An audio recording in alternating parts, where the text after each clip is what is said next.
29 people have sat an exam, and these are the number of people that have got within the range of these marks. So this is the frequency, which denotes the number of people, and the range between the marks between 20 to 30. So to find out what the cumulative frequency is, you start with 1, and then you add 1 to 3, and you're going to get 4. 4 add 4, which is 8. 8 plus 2 is 10. 10 plus 7, 17. 17 plus 9 is 26. 26 plus 2 is 28. 28 plus 1 is 29. So now we've calculated the cumulative frequency in a table. I'm now going to show you how to represent it in a graph. What's different with doing a cumulative frequency graph than doing frequency polygons is in frequency polygons, you're taking the middle number, but in this, you're taking whatever the final number is. So in this instance, 30 is going to be 1 here. And then 40 is going to be 4. 50 is going to be 8, so that's over here. 60 is 10. 70 is 17. 80 is 26. So let's go all the way up to here. And then 90 is 28, which is there. And finally we have 100, which is 29. So now the next step is to connect the lines.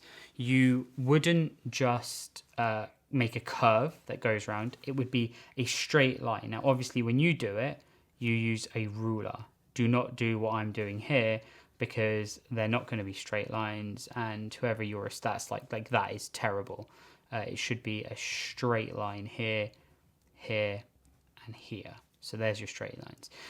The reason it's really important to draw straight lines is because we can find out what the lower quartile is, the median, and the upper quartile.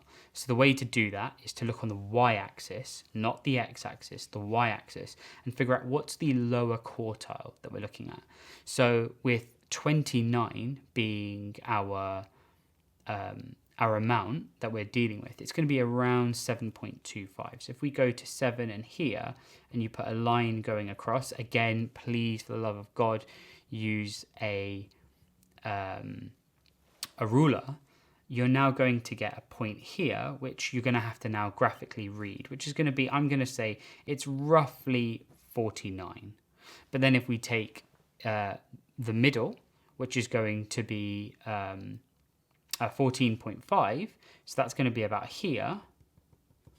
We go across. Again, if you just held a ruler here, you're going to get exactly to the point across. And then you're going to come all the way down here. We've now calculated the median, which I'm going to say is 66. Let's say 66 marks. And then the upper quartile is obviously whatever the quartile is, so the total number of people, and you take away the amounts. It's going to be, I think, about 7.25. So you're going to get around, say about here.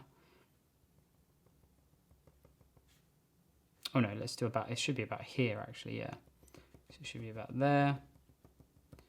See the importance of getting a straight line. If it was there or there, you're going to get a very different result. And, I go all the way down. Again, I would use a ruler normally, but I'm not doing it in here. And that's going to be, let's say, 77. So now this here, that is the lower quartile. That is the upper quartile. And this is the median. So that's everything to do with drawing a cumulative frequency graph and finding the lower, upper quartiles and the median.